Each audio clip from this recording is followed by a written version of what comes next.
O episódio de hoje é sobre um tema que vem sendo muito pedido pelos nossos ouvintes. No mais das vezes, a gente sempre conversa sobre como financiar a infraestrutura e como fazer com que ativos, por exemplo, imobiliários, possam ter valor de mercado, possam ter liquidez. Esse é um desafio enfrentado por vários estados. E a nossa conversa de hoje é com Mário Engler e Bruno Lopes Correia. Os dois foram responsáveis por coordenar o time do estado de São Paulo, que estruturou pela primeira vez um fundo de investimento imobiliário com uma estratégia muito interessante para enfrentar justamente esse desafio. O Mário Engler é professor, coordenador do mestrado profissional da FGV, da Fundação Getúlio Vargas de São Paulo, e é também procurador do Estado de São Paulo aposentado e foi presidente da Companhia Paulista de Parcerias e é também conselheiro de diversas empresas, como por exemplo a Sabesp em São Paulo. E o Bruno é o presidente do Conselho de Patrimônio Imobiliário do Estado de São Paulo atualmente. Como eu disse, um dos grandes responsáveis por tornar isso que era até então uma proposta de projeto uma realidade. O Fundo de Investimento Imobiliário de São Paulo, o FISP, levantou recentemente 50 milhões de reais em liquidez a partir de ativos imobiliários. É um grande marco. Vem conhecer essa história. Como é que você precifica uma empresa? Você precifica a empresa pelo que ela vale para o vendedor, não pelo que ela pode valer para um potencial comprador. Nossa performance, aí colocando um pouco o que o Mário está trazendo, era extremamente baixa. Precificação de imóvel sempre foi um gargalo nos processos aqui de programas de alienação de imóveis. A partir deste processo de diálogo com o mercado, nós sentimos que tinha espaço e havia interesse por uma licitação. Os administradores eles estavam ansiosos e curiosos por o que seria esse modelo. Eu acho que vale a pena mencionar aqui que são as pressões políticas para não vender.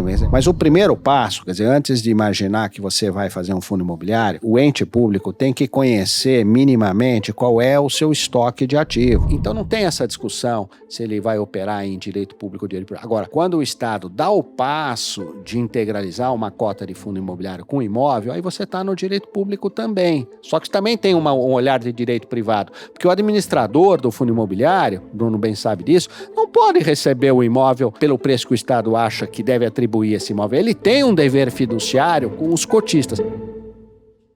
Bom, meus caros, eu queria agradecer imensamente pela presença de vocês aqui hoje para tratar de um tema que é super importante e que tem sido aí alvo de grandes discussões e de muito interesse para vários estados que têm desafios, por exemplo, como de conferir liquidez aos seus ativos imobiliários. Vocês que são os grandes responsáveis por concretizar o primeiro fundo de investimento imobiliário de São Paulo, né?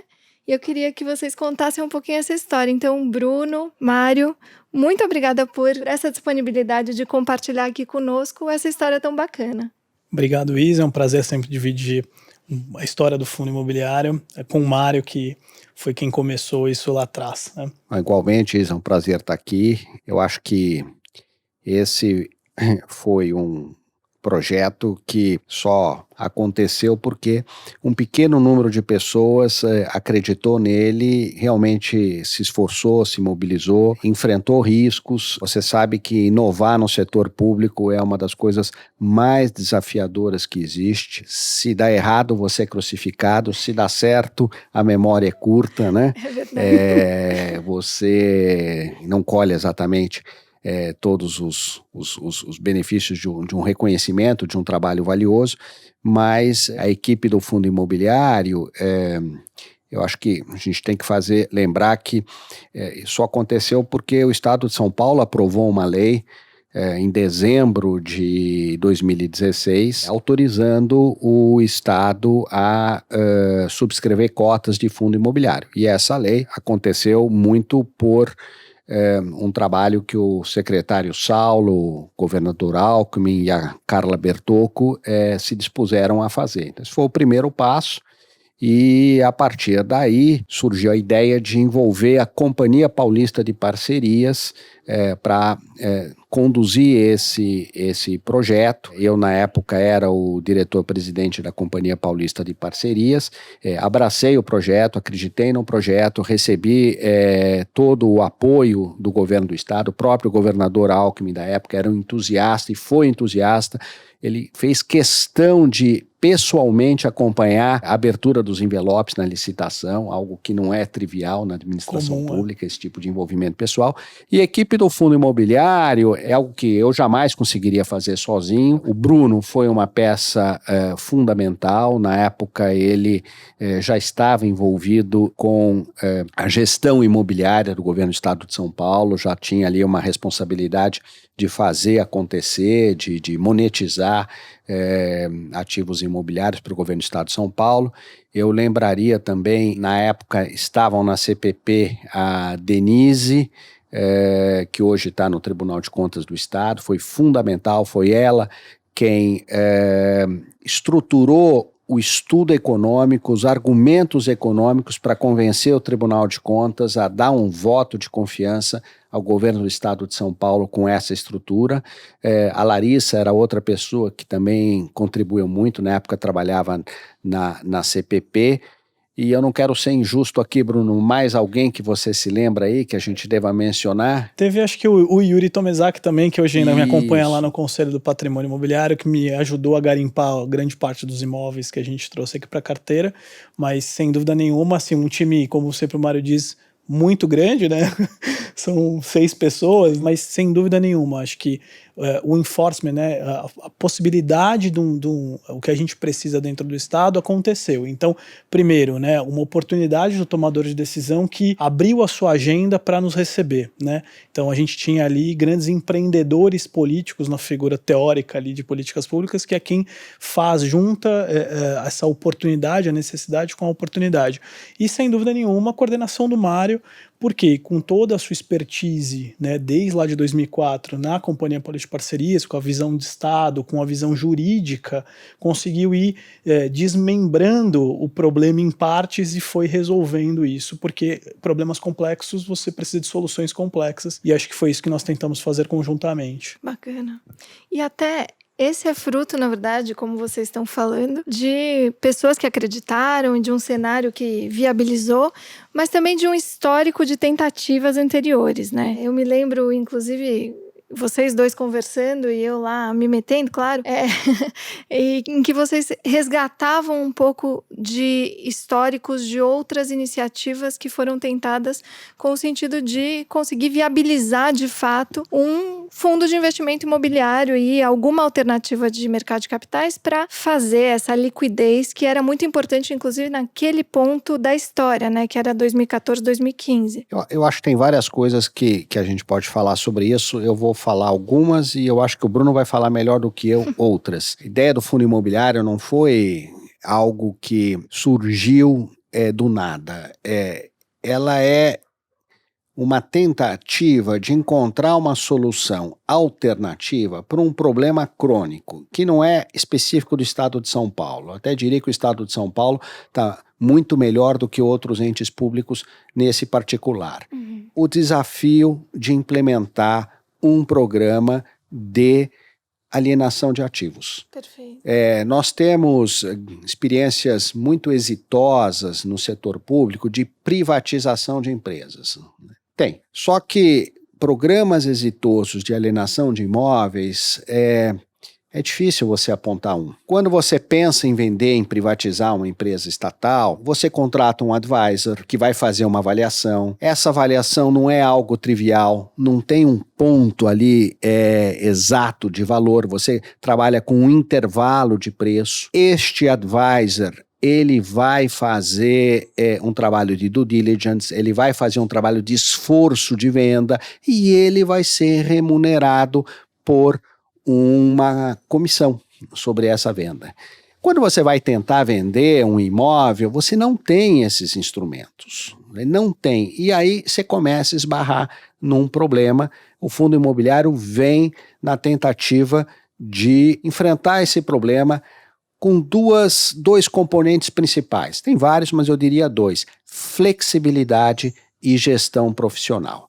Dito isso, eu acho que vale a pena o Bruno mencionar qual é o histórico de êxito em programas de alienação de imóvel e quais são as dificuldades que normalmente se tem para vender um imóvel. Acho que, na verdade, o Mário já trouxe aqui o grande espaço para a gente poder debater e falar um pouco sobre esse assunto, que, de fato, é a dificuldade de alienar esses ativos imobiliários, né? O governo do Estado de São Paulo não vende imóveis, não é desta gestão ou da outra gestão, mas desde 95, quando o governador Mário Covas assume o governo do Estado, tem um olhar mais liberal sobre esse Estado, ele começa a identificar esses ativos imobiliários que não têm mais vocação e o governo passa, então, a fazer diversas leis massivas para alienar esses imóveis. Mas o Estado, ele para vender esses ativos imobiliários, ele depende da 8666, que é uma lei bastante rígida na sua concepção e que não dialoga com a volatilidade, com a flexibilidade, com a velocidade que o mercado imobiliário por si tem, né? O histórico de alienação dos imóveis do Estado de São Paulo, ainda que sejam picados ao longo desses anos, sempre tem um esforço, assim, a gente acaba não percebendo, mas o Estado de São Paulo já vendeu vários imóveis, né? E a gente até diz que o que era bom já ficou para trás, a gente já não tem tanta coisa boa. O fácil já foi feito, né? Isso porque o Estado tem quantos imóveis atualmente? O Estado de São Paulo tem aproximadamente 30 mil imóveis sob a sua tutela, com as empresas de gestão direta ou aquelas que têm ações no mercado de capitais. Então, esse conjunto de patrimônio imobiliário, ele tem um potencial muito grande. Então, qual que é um dos principais problemas de origem? É que o tomador de decisão, ele vai olhar para esse mercado imobiliário também muitas vezes, e aí eu estou falando não de São Paulo, mas de uma maneira geral do setor público, quando ele está estrangulado. Então, como é que eu posso fazer caixa? E aí você corre aos imóveis numa tentativa de obter receitas extraordinárias, mas essas receitas não aparecem do dia para a noite. Primeiro porque aqui em São Paulo especificamente, comparativamente à União, nós temos uma lei, uma necessidade de lei nominativa, né, até 2016, de você ficar listando o rol de imóveis. Então, quando você descobre um imóvel para vender, ou alguém bate na sua porta, você não tem lei. Quando você consegue a lei, esse interessado já comprou outra coisa. A União tem uma possibilidade constitucional de vender vários imóveis, por exemplo. Né? Eles têm mais liberdade. Não um cheque em branco, mas é uma liberdade pelo seu tamanho de terreno. E aí foi isso que São Paulo tentou fazer também em 2016, com uma lei um pouco mais genérica. Então, um dos pontos que eu destaco é a dificuldade de você identificar esse ativo, fazer uma lei e o timing disso. O outro é a conversa com o mercado. Né? Então, quando nós vamos vender um imóvel, o Estado precisa fazer a sua prospecção, precisa fazer a divulgação e nós não temos ferramentas adequadas para isso. O terceiro ponto é a forma de recebimento, que é em dinheiro. Né? Então nós não recebemos em outra forma que não dinheiro, de uma forma estruturado. O prazo de pagamento também era um problema, né? Onde a gente muitas vezes só vendia à vista antigamente. Tudo isso em função de leis? Dentro de leis ou regulamentos dentro da administração pública. Entendi. Né? Então, dentro desses pontos, a nossa performance, aí colocando um pouco o que o Mário está trazendo, era extremamente baixa. A gente demoraria algo em torno de 11 anos para liquidar uma carteira. E é uma venda passiva, né? Eu acho que é importante destacar isso. É uma venda passiva. Você espera que alguém bata na sua porta e aí vai acontecer isso que o Bruno está falando. Vai ver se tem lei, faz o edital, coloca em licitação na expectativa daquele que bateu na sua porta continue interessado. Isso nem sempre acontece. Sim. Nossa. Então, na verdade, assim, nós temos esse problema da lei, nós temos o problema da comunicação com o mercado e nós temos um outro problema, que acho que é importante também dizer, que é a precificação. Né? Uhum. A precificação também é um dilema para o Estado, porque de um lado você tem um olhar dos órgãos de controle, o quanto realmente vale um ativo, e é difícil precificar, e você às vezes não consegue achar bem o ponto de equilíbrio do mercado, porque você não é o mercado. Então você não só recebe em dinheiro. Todas essas variáveis, elas pesam na conta. E um outro item ligado à precificação é a questão da regularização dos imóveis. Então, muitos imóveis também do Estado não estão regulares. A atratividade diminui significativamente. Não pode usar corretor. Não pode usar corretor. Você não pode fazer esforço de venda. A mercadoria é um patinho feio, muitas vezes, né? Já não é fácil trabalhar com isso. Agora, se você não tem as ferramentas necessárias, aquilo que já não é fácil fica muito difícil. Fica quase impossível. Eu me lembro até numa aula sua, Mário, em que você disse assim, é difícil difícil a gente estabelecer um preço, em especial em ativos de mercado, porque o valor é aquele que o mercado atribui. Eu me lembro você me falando isso e acho que aqui, nesse ambiente, vocês devem ter enfrentado, enfim, algumas discussões relacionadas a isso. Sim, Isa, eu acho que é verdade, mas tem certas nuances aqui que precisam ser consideradas. Você está vendendo um prédio, né? É aquele prédio ali, as is, né? É mais fácil você precificar isso. Agora, se você está vendendo um imóvel que tem potencial de desenvolvimento, aí a questão da avaliação já fica muito mais complexa. Claro. Entendeu? Fluida. E se você quer, nesta avaliação, fazer refletir todo um potencial de ganho que um eventual comprador vai ter, você não vende, porque você tem que entender como é que você precifica uma empresa. Você precifica a empresa pelo que ela vale para o vendedor, não pelo que ela pode valer para um potencial comprador. A hora que você quer colocar isso no preço, você tem que acreditar que eventualmente esse adicional vai ser definido por um processo competitivo, com ágio, etc., quando você tem vários compradores disputando o mesmo ativo, né? Então, a precificação de imóvel, né, a avaliação de imóvel, como o Bruno bem disse aqui, sempre foi um gargalo nos processos aqui de programas de alienação de imóveis. E de fato, né, a gente tem muitos imóveis que você pode tentar de diversas formas, né? Mas o imóvel em si, ele realmente não vou dizer que ele é ilíquido, mas assim, ele tem uma liquidez crítica, porque são imóveis muito estressados, né? Então, ou porque ele está invadido numa situação muito complicada, ou porque às vezes ele realmente, assim, ele só servia para o Estado, né? Então, dá exemplos de coisas que às vezes só o Estado tem, né? O Estado tem áreas que eram feitas no meio de áreas de preservação permanente, mas que foi por algum motivo aqui, o Estado construiu uma área de preservação permanente e deixou ali encravada uma área que não é utilizada para preservação permanente. Você vai olhar para aquilo e fala, bom, aquilo não faz sentido vender, mas um dia foi alguma outra coisa ali, foi uma escola rural, por exemplo, que foi desativada, enfim. Então, o Estado chega pela sua potencialidade, pela sua capilaridade em vários lugares. O Estado de São Paulo tem imóveis, né, em todos os municípios do Estado de São Paulo. Então, assim, em todas as cidades nós temos uma base da Polícia Militar, nós temos uma escola, enfim. É difícil você, às vezes, achar compradores para tudo isso. E olha, nós estamos falando das dificuldades. Tipo, a gente fala no que o fundo imobiliário pode eventualmente amenizar essas dificuldades, e né? Como que foi o processo também. Porque... Também vamos falar isso, mas tem uma dificuldade que eu acho que vale a pena mencionar aqui, que são as pressões políticas para não vender. Mas mesmo tendo o Poder Legislativo editado uma lei, você supõe que naquele momento que foi editada a lei, especialmente uma lei que seja específica para um determinado imóvel, foi feito já um juízo de conveniência e oportunidade sobre a alienação daquele imóvel, né? A Assembleia aprovou, tem legitimidade, etc. Mas na hora que você, de fato, vai tentar vender esse imóvel, não é incomum aparecer uma série de interesses, em geral interesses locais, que não desejam alienação do imóvel, que enxergam essa alienação como algo que eventualmente vai prejudicar um interesse local. E aí você enfrenta uma série de dificuldades. Lembrando que posturas municipais, etc., é de competência municipal. Então, o município que quer, eventualmente, inviabilizar a venda de um imóvel que tem potencial de desenvolvimento, né, um terreno, uma grande área, ele tem instrumentos para criar essa dificuldade, entendeu? Então, isso independentemente de ser fundo ou não ser fundo, isso é mais uma dificuldade que muitas vezes não é percebida nesse programa de alienação. Ou a própria administração, às vezes, né, uma secretaria, por exemplo, olha para um ativo e ela não quer aquele ativo.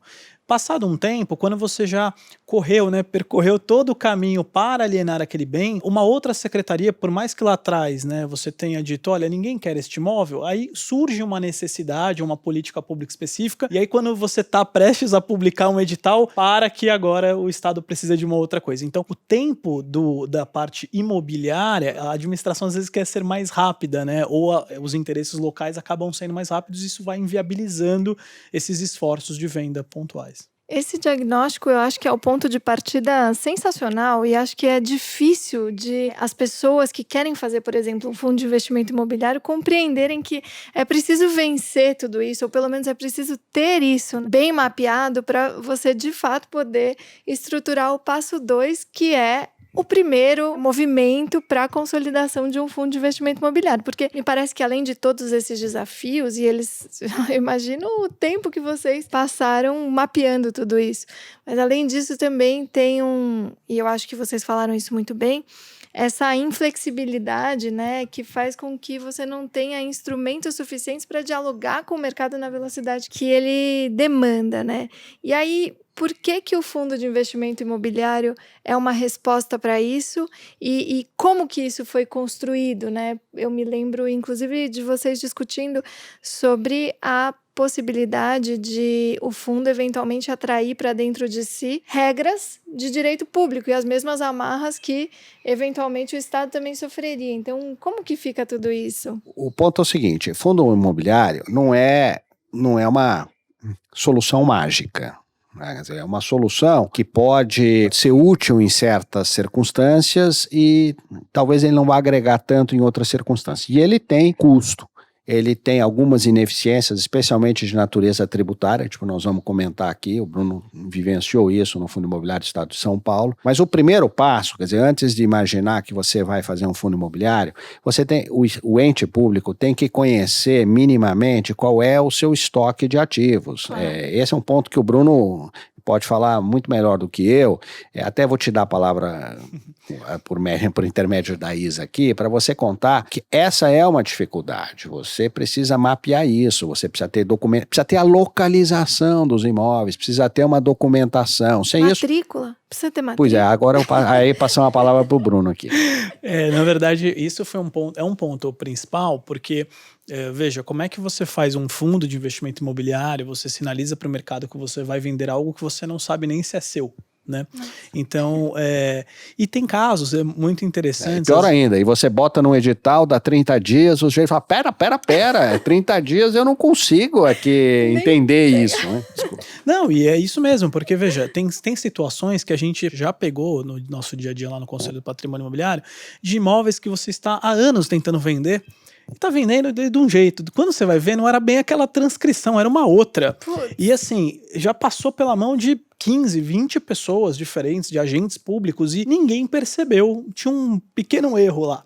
Então, por quê? Porque a documentação do Estado, uma documentação muito precária, né? As descrições, as transcrições, que eram como se fossem as meras transações, remontam lá para o vaso de caminha que você não entende lá o hieroglifo escrito. Então, por mais que o Estado tenha tentado, ao longo dos anos, a Procuradoria-Geral do Estado fazer esse repositório adequado, né, dos imóveis, é claro, tem falhas nesse processo, né? Seja porque na origem da desapropriação ou na aquisição, mas de alguma maneira isso se perdeu. Então são poucos, né, Bruno, os imóveis do Estado que você está com uma regularização imobiliária perfeita. E aí, indo para a questão do fundo imobiliário, o fundo imobiliário, ele é uma estrutura já bastante conhecida, disseminada no setor privado. Né? Tem uns números de investidores em fundos imobiliários gigantescos. Os valores investidos, nós estamos aí dezenas de bilhões de reais. Recorde nos últimos anos. E só tem batido recorde e tal. Então, a ideia aqui foi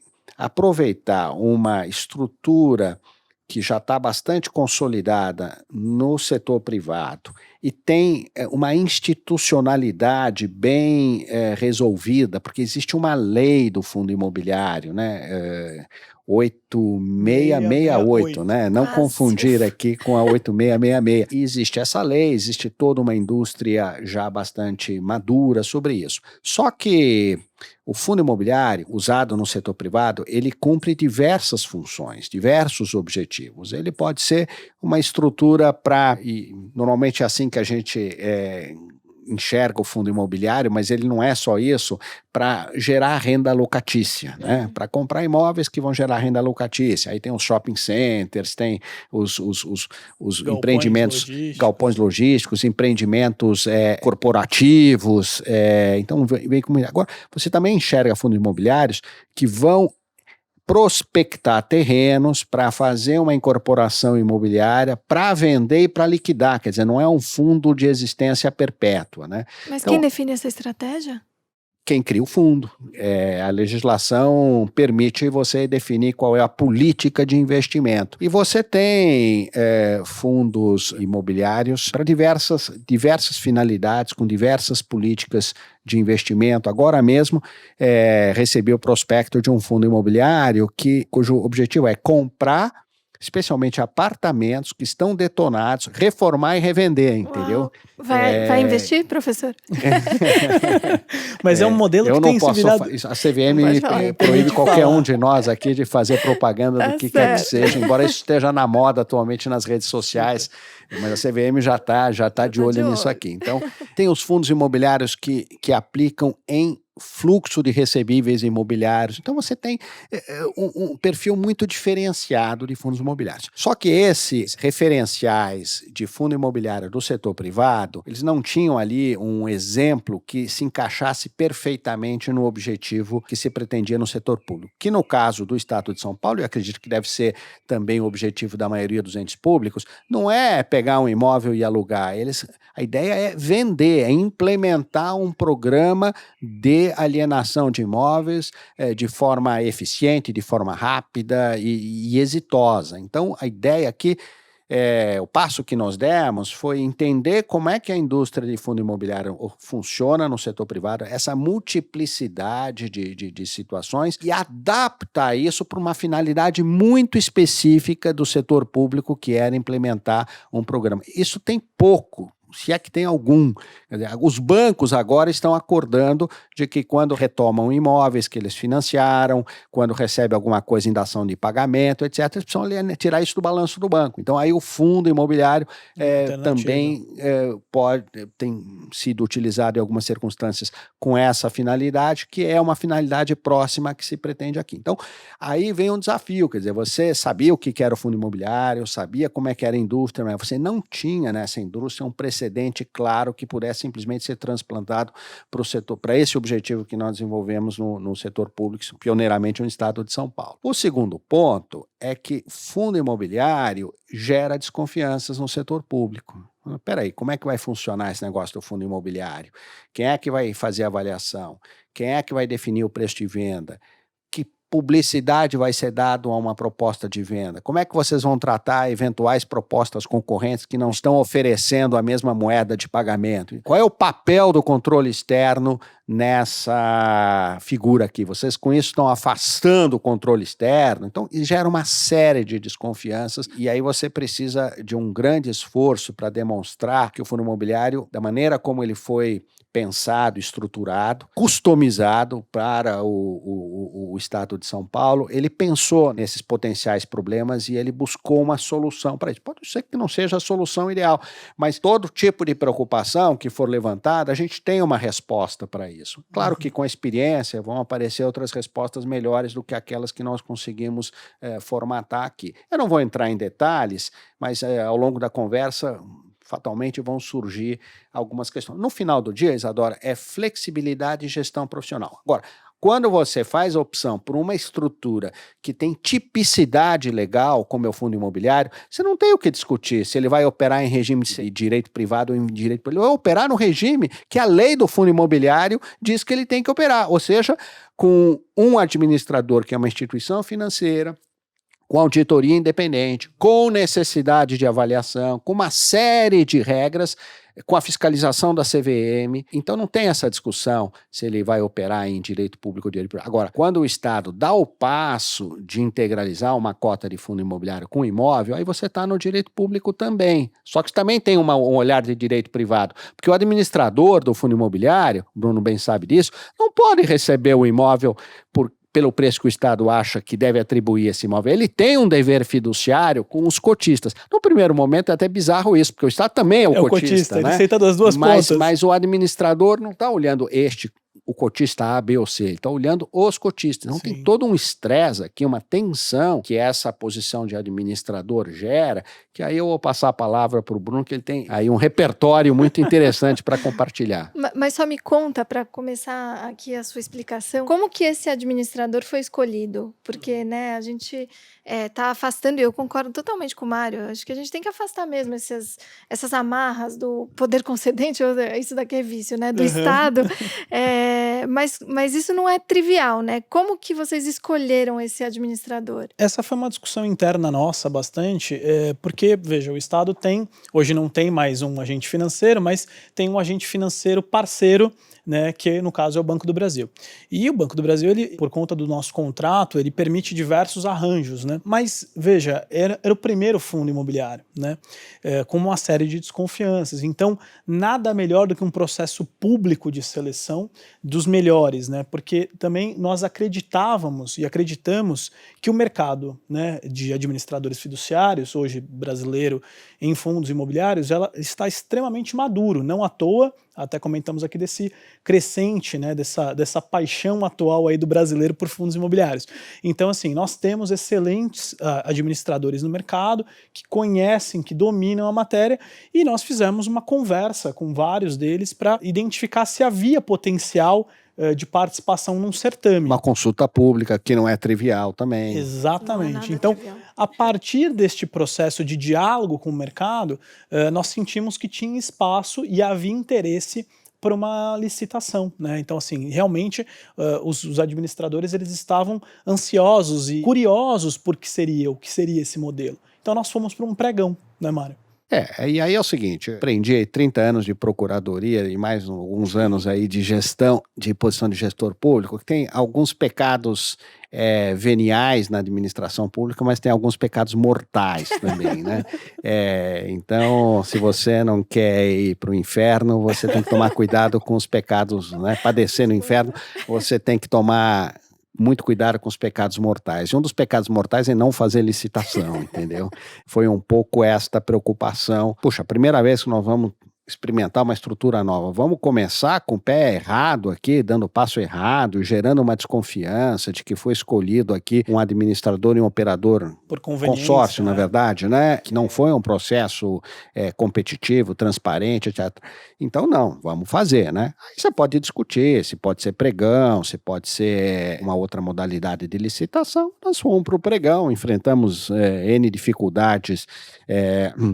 Tem um negócio meio bizarro, né? Que o pregão não é para serviços, só é para serviços comuns, mas não, enfim, não está claro o que é serviço comum e qual é a lógica econômica que está por trás dessa ideia de serviço comum, né? Por que serviço comum pode ir com pregão e serviço incomum, mas é serviço incomum, claro, se for julgamento por técnica não pode ser o pregão, mas se tudo que você puder reduzir a um julgamento por valor econômico, por que não pode ser o pregão, né? Não está aí o problema é você querer fazer uma coisa como essa em 8 dias, aí o serviço não é, mas a discussão não é se cabe ou não cabe ao pregão, a discussão é qual é o prazo razoável para você permitir que tenha competitividade num processo como esse. Mas enfim, então houve esse processo. Aí, eu me lembro que foi super emocionante, tinha o quê? 9 consórcios? Sete consórcios. Teve. Mas assim, tem certas coisas que se a gente fosse fazer de novo hoje, não faria exatamente como fez no passado. Tem algumas lições aprendidas nisso aí, é normal.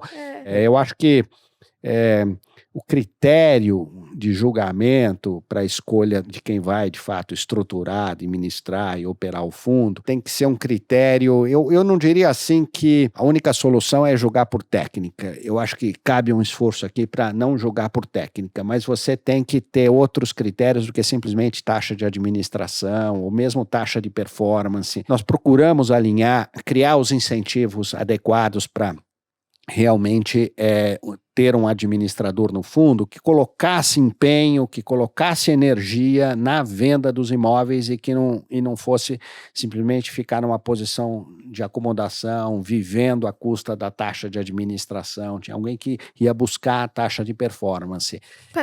Parece que o resultado até foi bem positivo. Eu até compartilhei mas assim, com o esse Bruno. Positivo depende do que você entende. Quer dizer, uma taxa de performance que é zero, quando nós tivermos propostas de zero, detona o modelo. Claro, quer dizer, claro. Porque o mercado foi muito agressivo. Aí o Bruno pode falar também. Não, o mercado queria tanto, né, que realmente teve um licitante que veio e deu zero, mas você vem por quê? Não, só a taxa de administração fixa, ela resolve meus problemas, mas... tinha uma fixa. Tinha uma fixa também, uma fixa e uma variável. Mas veja, o grande brilhantismo do modelo tá em que ele recebe uma taxa, né, um percentual, o bid dele era o percentual dele mesmo de receita. Então, quer dizer, se ele dá zero, qual que é o incentivo que ele tem? Nenhum. E aí o negócio é o seguinte, essa taxa de administração tem que ser como você manter alguém sobrevivendo a pão e água, entendeu? Você não quer que o seu administrador pereça, Claro. mas ele não pode engordar com a taxa de administração. Ele Então, tem que engordar buscando a taxa de performance. Tem que ser uma taxa vegana, né, professor? E você conhece bem, você conhece bem. Mas, Mário, eu estava até falando aqui com o Bruno que a gente foi surpreendido, quer dizer, nós aqui de fora, né, os réis mortais, fomos surpreendidos com uma boa notícia de que, de alguma forma, toda essa lógica por incentivos está dando certo, né? Vocês conseguiram aí alienar 50 milhões em ativos pelo fundo. Eu me lembro uma vez numa palestra do Bruno que ele falou, eu tenho uma taxa de sucesso nas minhas tentativas de alienação de imóveis sem o fundo de 14, era 14? Não, 9%. 9%. Então, imagino, né, que algum resultado esteja sendo percebido já com essa mudança de modelo, né? Acho assim, eu vou falar algumas coisas, o Bruno vai complementar. Eu acho assim, o fundo imobiliário, como qualquer ser humano, tem suas virtudes e seus defeitos. Não que os defeitos não possam ser, em alguma forma, mitigados, melhorados. Tem formas de resolver os defeitos, mas e também, eventualmente, tem formas de potencializar as virtudes. Né? Principais virtudes, eu já disse e repito aqui. Quando você traz um imóvel para o fundo imobiliário e ele passa a ser formalmente de propriedade fiduciária do administrador, aquilo é um imóvel privado, aquilo não é mais um imóvel público. O Estado trocou a posição de dono do imóvel, proprietário do imóvel, pela posição de proprietário de cotas do fundo imobiliário. Ele vai exercer os seus direitos como um cotista. Tá? Então, aquilo é um imóvel privado, tem um titular privado, que é o administrador, que é um titular fiduciário. É claro, ele não pode fazer o que ele quer com o imóvel, tem toda uma regulamentação para isso, etc. Mas aí ele tem um mandato, ele tem que vender o imóvel pelo melhor preço, respeitando o valor de avaliação, etc. Então, ele tem flexibilidade. Só que, diferentemente de um fundo imobiliário privado, num fundo em que o cotista principal e único no primeiro momento é um ente público, o Estado, você tem que prever regras de governança mais robustas do que tem num fundo privado. Por exemplo, dá um exemplo, só tem vários exemplos. Um exemplo, quando o fundo vai vender um imóvel, ele tem que fazer uma divulgação dessa oferta, ele tem que dar um prazo mínimo para receber as propostas, ele tem que analisar e responder essas propostas. Você não vê isso em outros fundos, no regulamento de outros fundos imobiliários, mas isso faz todo sentido no regulamento de fundo público. Mas você tem flexibilidade, você consegue, no final do dia, inclusive fazer um repique, né? O fundo, a gente está percebendo isso, você faz isso, mas aí o sujeito vem, coloca uma proposta, outro coloca outra, fala, olha, quem deu a melhor proposta é o fulano. Fala, peraí, eu cubro a proposta dele. Então, você tem essa dinâmica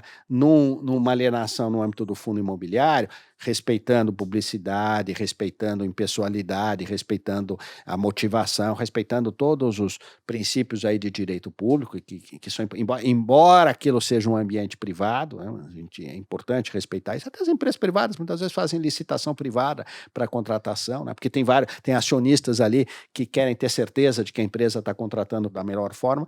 Então isso dá um dinamismo, uma flexibilidade. E assim, as propostas podem vir do jeito que quiser. Você quer permuta? Então, propõe a permuta. Você quer fazer um desenvolvimento conjunto quando o imóvel tem esse potencial? Você quer mais prazo para fazer a due diligence? Então, vamos dar mais prazo para você fazer a due diligence. Fala, que é Bruno. exatamente esse o ponto que eu acho que explica a tua pergunta, né? Como é que nós performamos esse ano, num ano de crise, 50 milhões dentro do fundo, né? Assim, os principais... Isso é inédito, não é, Bruno? Esse foi as primeiras grandes vendas, né? Assim, nós conseguimos... Eu só falei das virtudes, por enquanto. Deixa o Bruno complementar. Vamos ver as primeiras virtudes. Mas porque a gente tá aqui...